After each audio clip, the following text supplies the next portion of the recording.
Detective, imagínese que yo estaba pensando en hacer un cómic o dibujar algunos personajes, pero resulta que un amigo nuestro del canal, que se llama Alejandro Vázquez, nos preguntó sobre los personajes que están en dominio público y que usted me puede ayudar a explicar. Sí, porque lo fácil sería hacerle una lista o pasarle un link y listo, y chao. El dominio público es una verdadera mina de oro de historietas y de personajes libres de derecho esperando para ser usados. Pero bueno, explíqueme desde el principio. Dominio público para mí es que yo puedo usar esos diseños para fines comerciales o personal, ¿verdad? Es correcto. No es nada nuevo. El proyecto Superpowers que hizo Alex Ross y Jim Krueger en 2008 es un ejemplo muy bueno de lo que se puede hacer con personajes clásicos en el dominio público para el mercado contemporáneo. En nuestro grupo de seguidores en el canal hay más de uno que dibuja cómic o que dibuja, y hay más de uno que escribe, y que podrían utilizar estos personajes o inspirarse en ellos para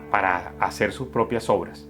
Aquí hay que hacer un disclaimer: nosotros no somos abogados, así yo haya estudiado 2 veces 4 años de derecho. Les aclaraba que la ley de dominio público varía en ciertos términos. Cuando hablo de términos hablo de tiempo, de país a país. Entonces no es la misma en todos lados. Hay que revisar la ley en los países en donde se encuentra el personaje que ustedes quieren utilizar y donde están ustedes viviendo. ¿Qué es el dominio público? Para empezar por ahí, el dominio público es una categoría donde cae toda obra creativa donde no se le aplican derechos de propiedad intelectual. Es decir, el dominio público es la némesis de la propiedad privada. O sea, cualquiera puede usarlo. Sí, cualquiera podría utilizarlos o hacer referencia legal de una obra en el dominio público sin tener que pagar derechos y sin tener ningún conflicto por eso. O sea que si yo tomo un libro de los que ya está en dominio público, ¿lo puedo imprimir y venderlo? ¿Y no le tengo que pagar a nadie? No le tienes que pagar a nadie. ¿Cuándo cae una obra en dominio público? Cuando sus derechos ya expiraron, cuando sus derechos se perdieron,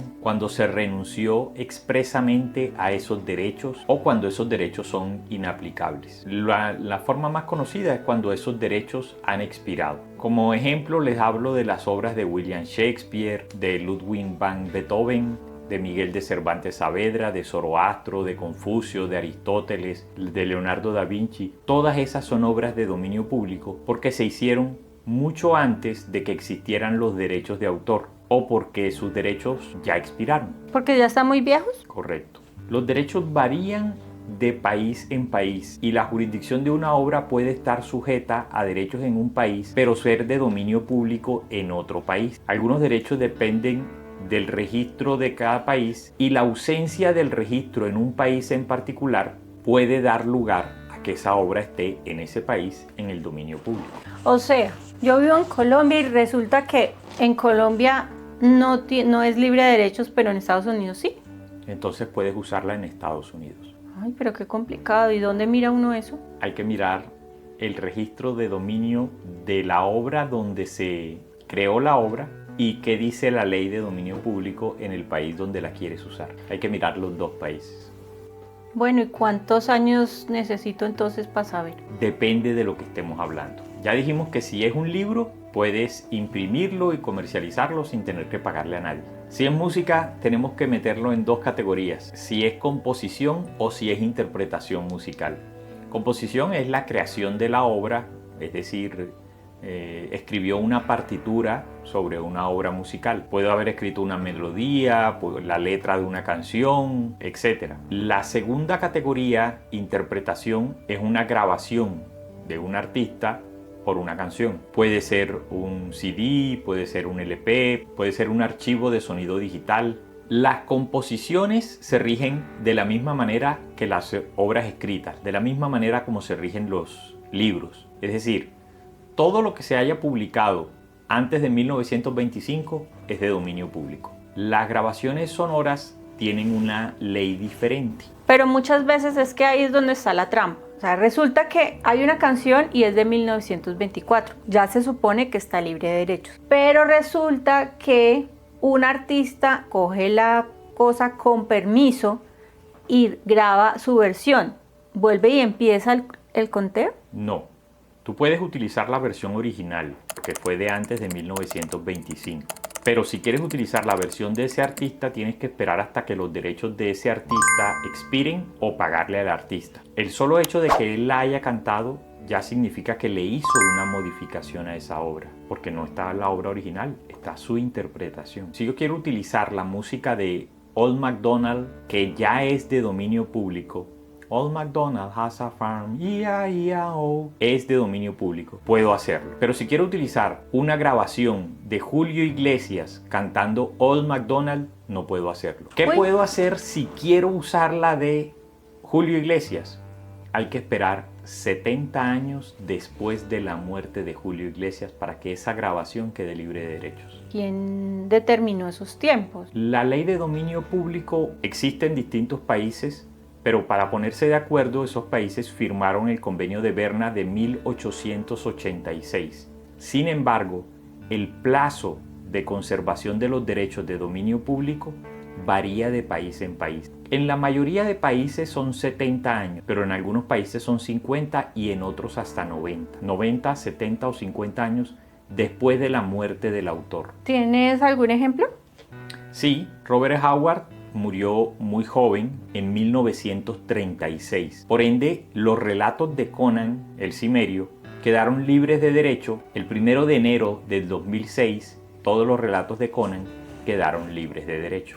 O sea que yo puedo hacer una compilación de los relatos de Conan y venderla. Correcto, sin tener que pagar derechos por eso. Pero... Ay, pero ya había entendido y ahora me va a enredar. Claro, Robert Howard escribió relatos de Conan, nunca dibujó un cómic de Conan.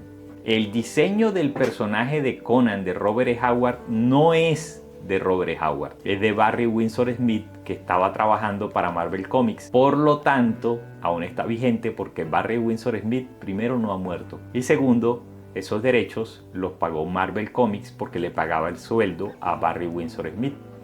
Así que puedes hacer un cómic con tu historia de Conan, pero no puedes dibujarlo igualito como lo dibujaba Barry Windsor Smith.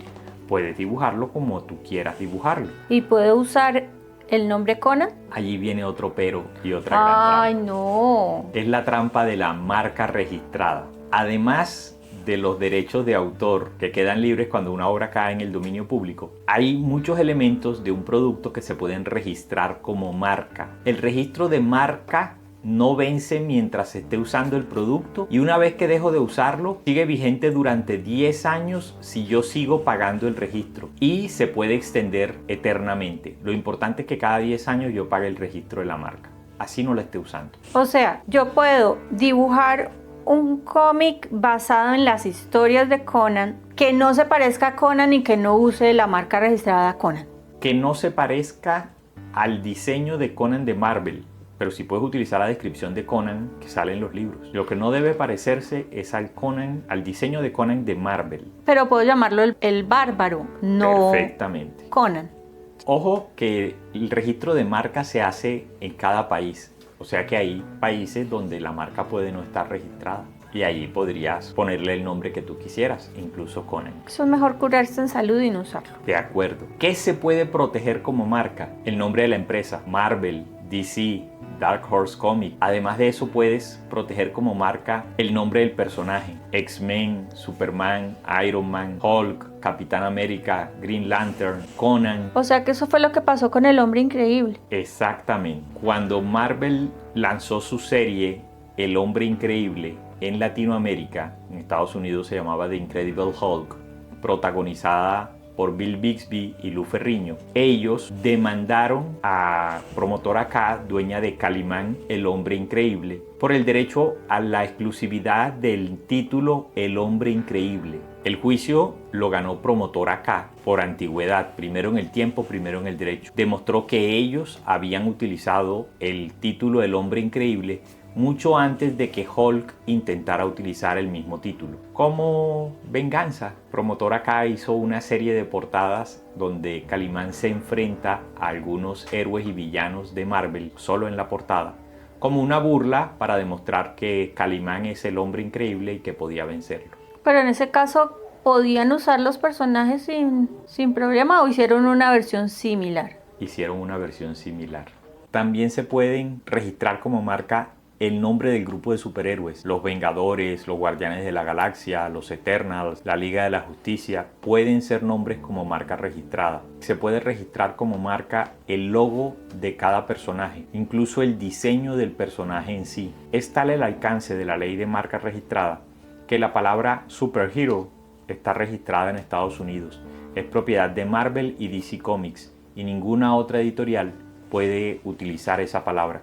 Por eso salen palabras como metahumano, mutado, mutante, para evitar esos problemas. Yo sé que hay mucha gente que infringe la ley y que no los persiguen, pero uno no se puede confiar, sobre todo que esas maquinarias de abogados deben ser una pesadilla. Pero entonces, si yo hago mi versión, lo llamo de otra manera, aunque se parezca, ¿es válido? Es válido. Un buen ejemplo de el uso óptimo de personajes libres de derechos de autor en una historieta es El Puritano de El Torres, Jaime Infante y Manoli Martínez. El cómic usa a Solomon Kane, pero lo presenta ya anciano, es una historia nueva, en ninguna parte del cómic lo llaman por su nombre, pero en el título pusieron este es un relato de Solomon Kane, nada que viole su marca registrada. Pero aquí va entonces el primer tip. Para evitar los problemas de marca registrada, lo que sugerimos es no utilizar o cambiar el nombre de ciertos personajes. Uno podría utilizar el Escarabajo Azul, el Blue Beetle o el Daredevil original, no el de DC y el de Marvel actuales, sino las versiones originales. Pero el nombre sí. Sin usar el nombre. Incluso yo sugeriría adaptar un poquito el diseño del traje original a tiempos más actuales. ¿Qué otros personajes están en el dominio público? Todo lo que haya sido creado del siglo XIX para atrás. Sansón, Hércules, Thor, Odín, Shiva, Rama, el Rey Mono, Roland, el Rey Arturo, Robin Hood, Don Quijote, el Barón de Munchausen, Circe, Ginebra, Drácula, Oliver Twist, Gulliver, Auguste Dupin, Quasimodo, Pinocho, Cenicienta, Blancanieves, pero no el Pinocho, ni la Cenicienta, ni la Blancanieves de Walt Disney. O sea, no pueden lucir exactamente igual. No. Pero pueden más o menos parecerse. Yo sugeriría que, dado que es Disney, que no se parezcan. Y en el caso que nombré, dije que podían utilizar a Sansón, a Hércules y a Thor. Por favor, que el Thor no se parezca al de Marvel. Detective, entonces, usted me dice que los personajes que entran en dominio público empiezan a ser libres de derechos el 1 de enero de cada año. Del año donde cumplen su liberación de dominio público, que puede ser 70, 50 o 90 años después de la muerte del autor. Hay un caso que ya habíamos hablado que es Tintín, que faltan algunos años y estamos como expectantes de si la familia de Hergé va a sacar algo o no va a sacar algo. Pero mi pregunta va más allá. Mi pregunta es, ¿yo puedo el 2 de enero del año en que se vence, o sea, puedo sacar mi cómic al mercado? Si el personaje está libre de derechos y ha cumplido los requisitos de los que hemos hablado hasta ahora, puedes hacerlo. Bueno, ¿y Tarzán? No me lo nombró entre los importantes que nombraste. Algunos personajes todavía están protegidos como marca registrada. Tarzán es un ejemplo de esto. Incluso la mayoría de los derechos de las historias, de las novelas sobre Tarzán, ya están agotados. Es decir, tú puedes tomar un libro de Tarzán, digamos Tarzán de los monos, imprimirlo y venderlo y no pagarle ninguna regalía a la familia Burroughs. Pero no puedes usar la palabra Tarzán en un producto de un personaje de la selva criado por simios. Eso sí, puedes sacar un detergente que se llame Tarzán. No pasa nada. Pero en esa categoría de un personaje, de un muchacho educado en la selva por simios, no puedes utilizarlo. Hay muchos personajes libres de derechos que están esperando que venga un creativo y los tome, los adapte y nos cuente nuevas historias sobre ellos. Detective, ¿y alguna heroína? Sí, Butterfly fue la primera heroína afroamericana en la historia del cómic y ha sido injustamente ignorada tanto por los cómics como por Hollywood. Es una oportunidad de hacer una adaptación moderna a las historias de Butterfly y yo creo que resonaría muy bien con el público actual. Ella se enfrenta mucho a supremacistas blancos, tiene un disfraz de mariposa de esos de chicas con superpoderes escasamente vestidas, muy sexy, pero le da la capacidad de volar y tiene unas habilidades de lucha así estilo artes marciales que están a la par de las de Shang-Chi. Su alter ego también es muy interesante. Ella es Marian Michaels y es cantante de profesión. El papá, que es veterano de la Segunda Guerra Mundial, la entrenó en tácticas de combate. Pero ese alter ego nos permite también explorar el esfuerzo de los artistas activos, en este caso los cantantes, y otros aspectos identificables en su vida para salir adelante. Otro personaje que podría utilizarse sería Black Condor, cuyo alter ego es Richard Grey Jr. Es un personaje que debutó en 1940 y fue creado nada más y nada menos que por Will Eisner, el creador de The Spirit. Si no has visto nuestro video de The Spirit, tienes que unirte a las membresías para poder hacerlo.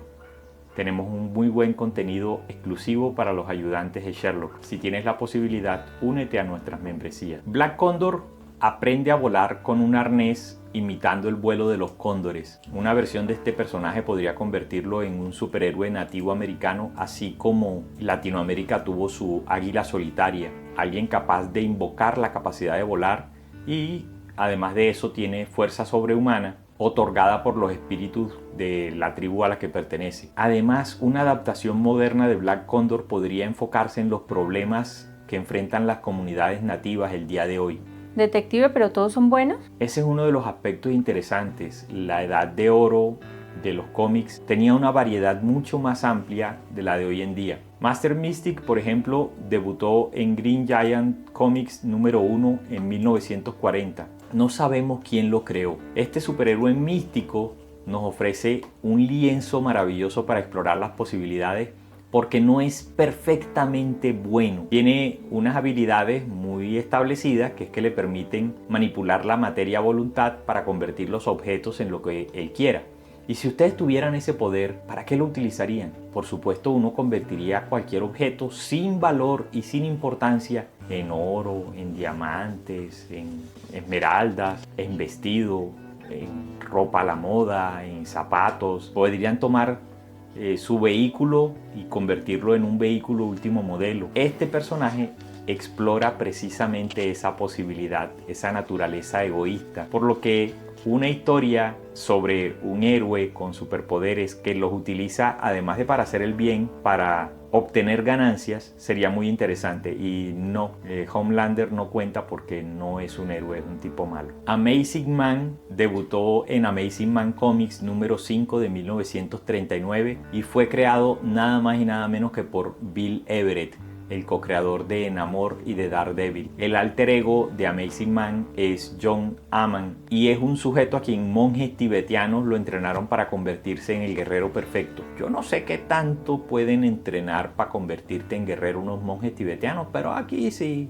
pasó. John finalmente obtiene con ese entrenamiento super velocidad, fuerza y la capacidad de convertirse en una niebla verde para obtener mucho sigilo. Una adaptación moderna de este personaje podría convertirlo en una versión de guerrero asiático al estilo Shang-Chi, quien por supuesto tiene una serie de aventuras muy emocionantes explorando la naturaleza desde el punto de vista del oriental, mientras utiliza sus habilidades para enfrentarse a la corrupción, al tráfico de personas, a la explotación comercial, a muchos de los problemas que se viven en Asia hoy en día. Ojo con el arnés del pecho de este personaje porque yo creo que le vi uno muy similar al príncipe Adam de Eternia en el closet. Detective, a ti te encanta sacarle los trapitos al sol a todo el mundo, ¿no? Pero que no se metan con los míos. Ah, no, pero entonces no esperes que vayas diciendo por ahí que Batman es un plagio, que el otro lo copió al otro y que no te vayan a sacar ninguno a ti. ¿Hay alguno que sea pacifista, bueno, alguna cosa? Sí, tenemos al Capitán Battle, debutó en Silver Street Comic número 10 en 1941 y fue creado por Jack Binder y por Carl Formers. El personaje tiene un desafío muy interesante porque sufrió los horrores de la Primera Guerra Mundial, así que su principal objetivo es detener todas las guerras.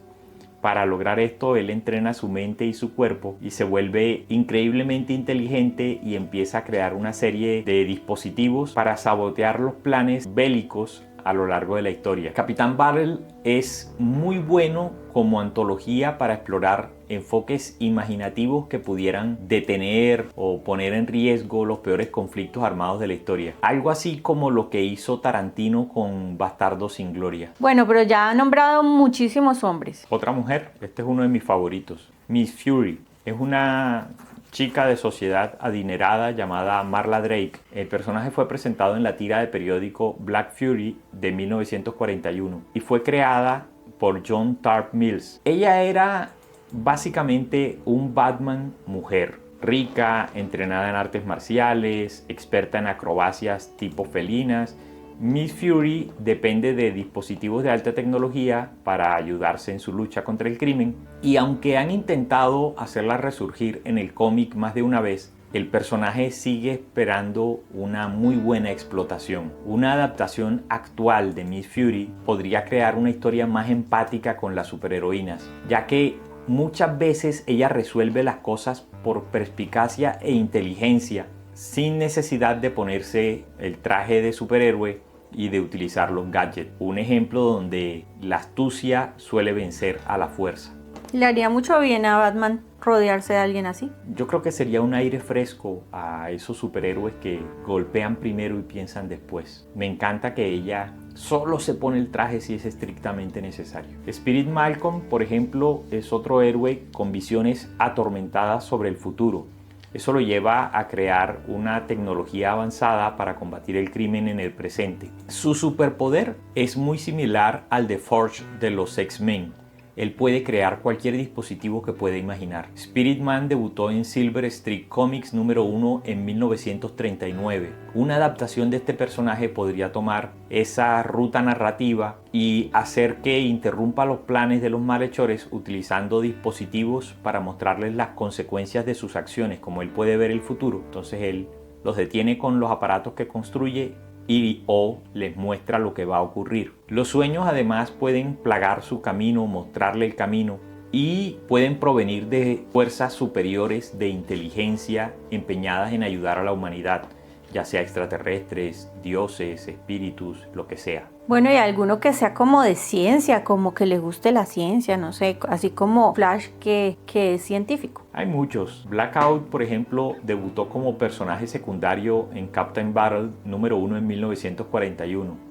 Lo creó Lev Gleason. Su verdadero nombre es Vasil Brusilov. Es un científico yugoslavo, lo cual también es interesante porque no es norteamericano. Él sufrió un terrible accidente de laboratorio como Flash, pero creado mucho antes que Flash. Y esto le dio el poder de convertirse en una criatura parecida a una sombra viviente, como la sombra pero después de la sombra. Además de eso tiene super fuerza, la capacidad de volar y también puede viajar a través de las sombras, lo cual con un buen artista puede dar un efecto visual muy interesante. La naturaleza europea del personaje es un gran trasfondo que permite explorar historias no contadas de la Segunda Guerra Mundial, de la post-Segunda Guerra Mundial, y una actualización o una presentación moderna sería muy interesante, adaptada al espionaje corporativo y a agendas gubernamentales secretas, a los intereses entre Europa del Este y Europa del Oeste, con la OTAN y todo lo demás en conflicto. Usted lo único que le falta es escribir los guiones.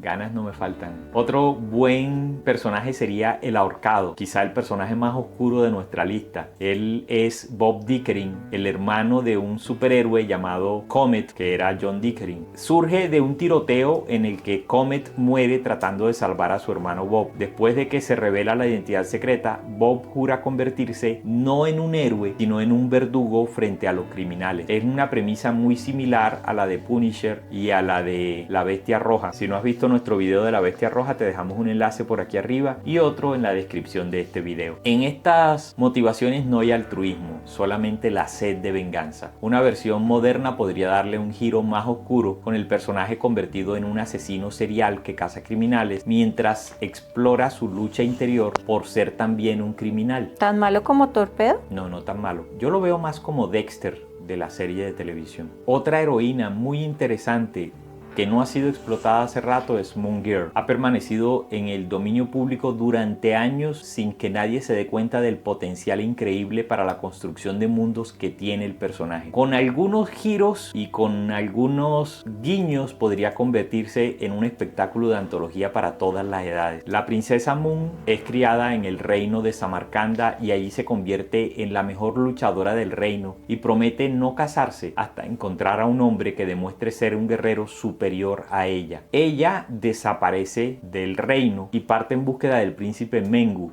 que es el único pretendiente que realmente le gusta y que resulta siendo príncipe de otro reino en la tierra. Entonces nos permite mostrar distintos mundos con distintas culturas, algo muy similar a lo de John Carter entre Marte y la Tierra, pero con una protagonista femenina. Si no has visto nuestro video de John Carter, ya sabes, por aquí arriba y en la descripción del video.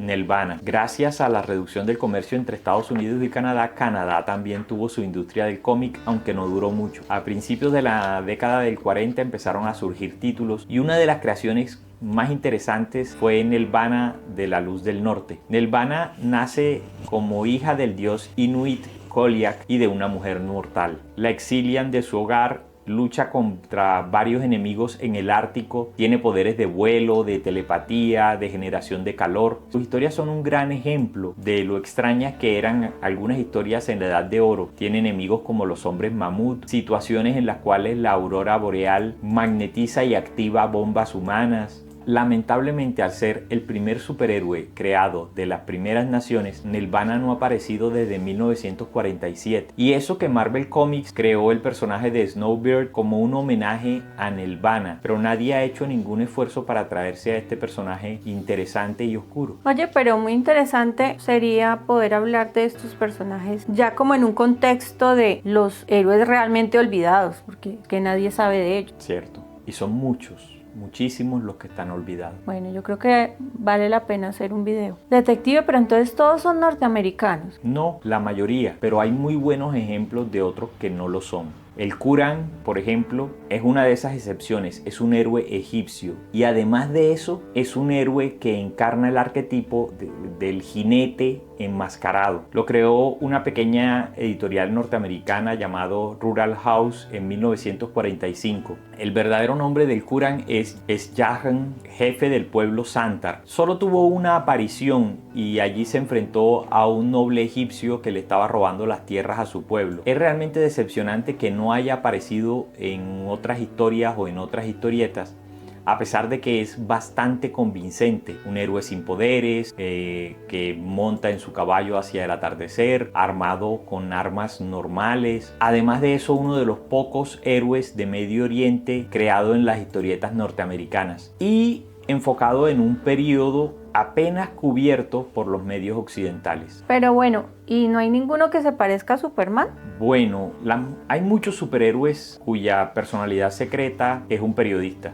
El mismo Spider-Man es un fotoperiodista. Pero hay uno muy bueno de MLJ Comics llamado Press Guardian, el guardián de la prensa. El nombre real de Press Guardian es Perry Chase. Es un joven reportero que trabaja para el periódico de su papá. El papá de Perry, sin embargo, no confía en sus habilidades como reportero. Y en respuesta a esto, Perry se convierte en el guardián de la prensa, un enmascarado que utiliza sus habilidades para exponer la corrupción de la ciudad. En esta época de noticias falsas y preocupaciones por la libertad de prensa, la idea de un periodista enmascarado me suena muchísimo. Él está dentro de un periódico y podría ayudar, pero no puede estar en todos lados. Pero imagínalo hoy, y si fuera un periodista normal en el periódico, pero un periodista en la web con una página oscura donde revela hechos con otra identidad, yo le veo mucho potencial. Bueno, eso en un cómic no ha aparecido, pero en la vida real hay gente que hace eso. Por eso lo propongo. ¿Y cuál es el más raro que te parece? Uy, hay uno rarísimo, el ojo, es el más raro de la lista. Es un ojo, un gran globo ocular volador con superpoderes. El personaje apareció por primera vez en King Detective Funnies de Centaur Publications a finales de 1939. Y era un ojo, una misteriosa fuerza de la justicia que se le aparecía a las personas que sufrían injusticia e intentaba convencerlas de que hicieran justicia, de que no se dejaran. Si la persona no tenía la forma, los medios, si era débil, si estaba oprimida y no podía alcanzar justicia por su propia mano, el ojo intervenía con sus poderes divinos. A diferencia de los otros, Malibu Comics intentó hacer un cómic del ojo en los 90, pero no se veía tan extraño como en su encarnación original. Cualquier reinterpretación del ojo hoy en día debería ser así, medio viscosa, misteriosa, algo gore. Eso está muy raro. Rarísimo. Lo único que te falta es que me saques un zombie. Lo tengo, el zombie morado. Aunque hay mucha popularidad de los zombies últimamente, no ha habido muchos intentos de hacer una serie en donde el protagonista sea el zombie. Curiosamente, en 1940 hubo un ejemplo de esto. El primer ejemplo fue Purple Zombie de Easter Color Printing Company. Tras la creación de los experimentos de dos médicos para prolongar la vida, el zombie púrpura se reveló a estos médicos que lo que querían era crear un ejército de zombies. El zombie púrpura es un personaje bastante convincente porque en lugar de dejarse llevar por el heroísmo, lo que quiere es que lo dejen en paz. Es como una precuela de Hulk o de todos esos héroes del Jorobado de Notre Dame que son grotescos, que lo que quieren es estar en paz, solos y tranquilos, pero que son acosados porque son un monstruo, un esperpento y la gente quiere destruirlos. ¿Él tiene Toon Force? No, voy a decir una barbaridad.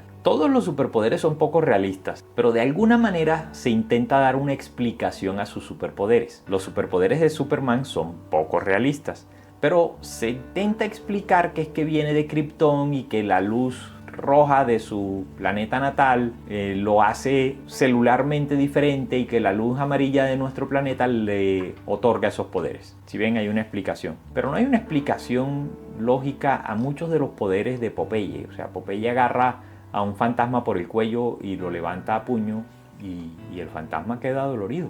Bueno, necesito uno que sea futurista. Futuro es un inquietante héroe de dominio público. Destaca porque en una de sus historias envía a Adolf Hitler al más allá para castigarlo por sus crímenes. La historia nos muestra a Futuro como un ser sobrenatural con el poder de ver el futuro y parece tener vínculos con el más allá, dada la historia de su única aparición. La mejor manera, a nuestro parecer, de renovar a Futuro sería convertirlo en una figura parecida al fantasma de las Navidades futuras, de un cuento de Navidad.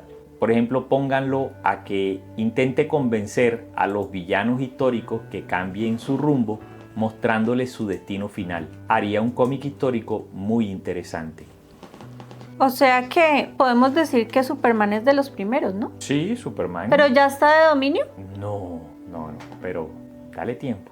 Hubo personajes mucho antes de Superman. Hubo Hércules, por ejemplo. Hugo es un hombre que posee fuerza, velocidad y resistencia sobrehumanas y utiliza esas habilidades asombrosas generalmente para impresionar a las mujeres o para ganar competencias deportivas. Sin embargo, hubo casos en que logró defenderse de asaltantes armados, en que apagó el incendio de una casa y que salvó varias vidas. Hugo es lo suficientemente fuerte para levantar un elefante, es al menos tan rápido como una locomotora y es capaz de arrastrar un tren más o menos unas 20 millas. Lo hemos visto venciendo un oso y ni siquiera un equipo de fútbol entero ha logrado detenerlo.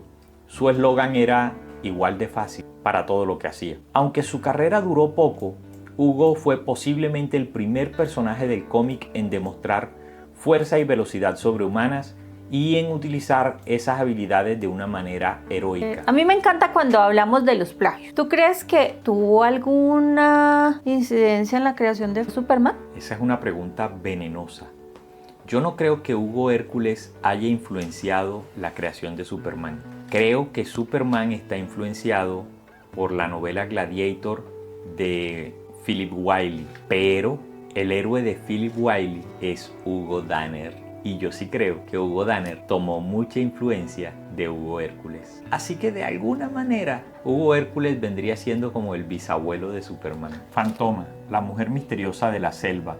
Este misterioso ser, parecido a una diosa que protege las selvas de África, tiene un gran poder mágico, hasta el punto de ser prácticamente omnipotente.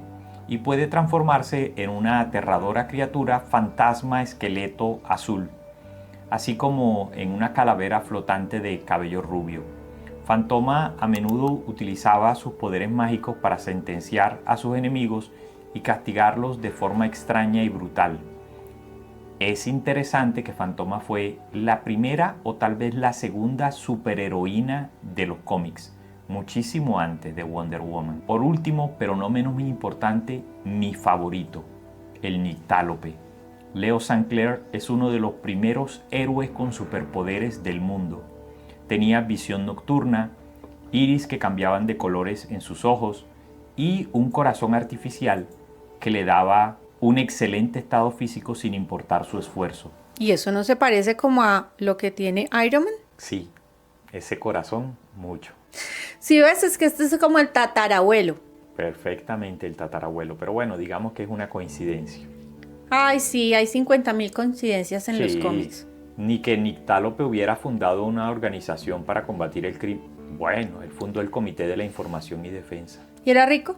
Sí, no tanto como Tony Stark, pero sí. Nyctalope fue creado para las novelas en 1911 por Jean de la Hire, seudónimo de Adolphe Despiez, quien murió en 1956. Así que Nyctalope estará en el dominio público el 1 de enero de 2026. Yo estaría escribiendo sobre él.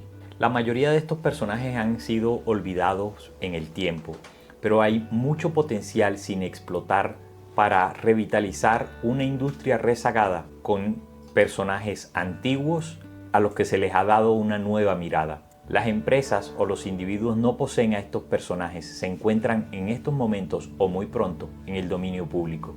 Sus historias pueden utilizarse como base para crear algo nuevo, que a su vez puede ofrecerse como una alternativa a todas las series de superhéroes que corren actualmente y a las cuales ya nos hemos acostumbrado. O por lo menos podrían incluir estos personajes como algo adicional, porque el problema es todo esto del multiverso y estas cosas que, Podrían crear una liga con estos personajes. Nyctalope, Hugo Hércules y Miss Fury. Interesante. Al leer muchas de esas historias de fondo de personajes oscuros como Butterfly, Black Condor, Master Mystic y otros, un equipo creativo medianamente competente puede presentar al público historias de un héroe completamente nuevo, con nuevas perspectivas y con ambientes poco explotados. La mayoría de los personajes de dominio público necesitan ser desarrollados, pero hay espacios para crear historias de fondo muy convincentes y ofrecer algo nuevo al público. Hay cientos de personajes más en el dominio público, muchísimos más. Aquí solo tocamos un puñado de ellos, pero ya tienen una idea del potencial. Les dejo el enlace de la lista de la wiki de superhéroes en el dominio público en la descripción de este video. Pueden hacer su propia búsqueda y encontrar otros personajes con mucho potencial. ¿Cuál de estos personajes utilizarían ustedes? Que lo disfruten, porque eso es una oportunidad grandísima de crear nuevas cosas. Es una cacería interesante. Hay mucha paja, pero se encuentran varitas de oro. Soy Jota y esto es Detective de Letras. Si te gustó, like, campanita, suscribirse, compartir. Nos vemos en el próximo video, investigando otro tema y de pronto descubriendo otros héroes. Él está aterrado. Sus primeras historias ya son de dominio público. Pero el nombre no, o sea, yo no puedo decir Sherlock Holmes. Pero hace muchos años ya se vienen haciendo historias de Sherlock Holmes. ¿Sí? Sí. Pero no luce como él. Sí, luce como él. Pero historias como Sherlock, Lupin and Me, historias como Enola Holmes, lo que hacen es tomar el personaje y ponerlo en un nuevo ambiente. Sherlock, Lupin and Me hace historias para jóvenes adultos sobre una jovencita, que en este caso sería Irene Adler, quien tiene un triángulo amoroso con nada más y nada menos que con Sherlock y Lupin. Interesante, pero es de época. Claro, es de época. Y cuenta la adolescencia de estos tres personajes. No demoran en sacar Sherlock Holmes de terror. Ya hay Sherlock Holmes de terror. El libro Sherlock Holmes Drácula, donde nos enteramos que es hijo de Radu, el hermoso. Sí, pero ese es, ese sí es dentro de lo que está protegido, ¿no? No. Busquen su personaje. Coméntenos qué ideas utilizarían. Y si sacan un cómic y están de acuerdo, podemos hacer un video en Detective de Letras. Ustedes sin mí se vuelven un 8 filmando solos. Sobre todo por la borrachera continua de Sherlock. Bueno, ¿están listos? Que vamos a hacer un video muy interesante. Tengo muchas preguntas para ti. Pues no estamos listos, pero ahí vamos. Conviértete en el detective de letras, quítate las gafas. ¡Ay, no! Bueno. Pero si Clark lo hace y a Luisa le gusta.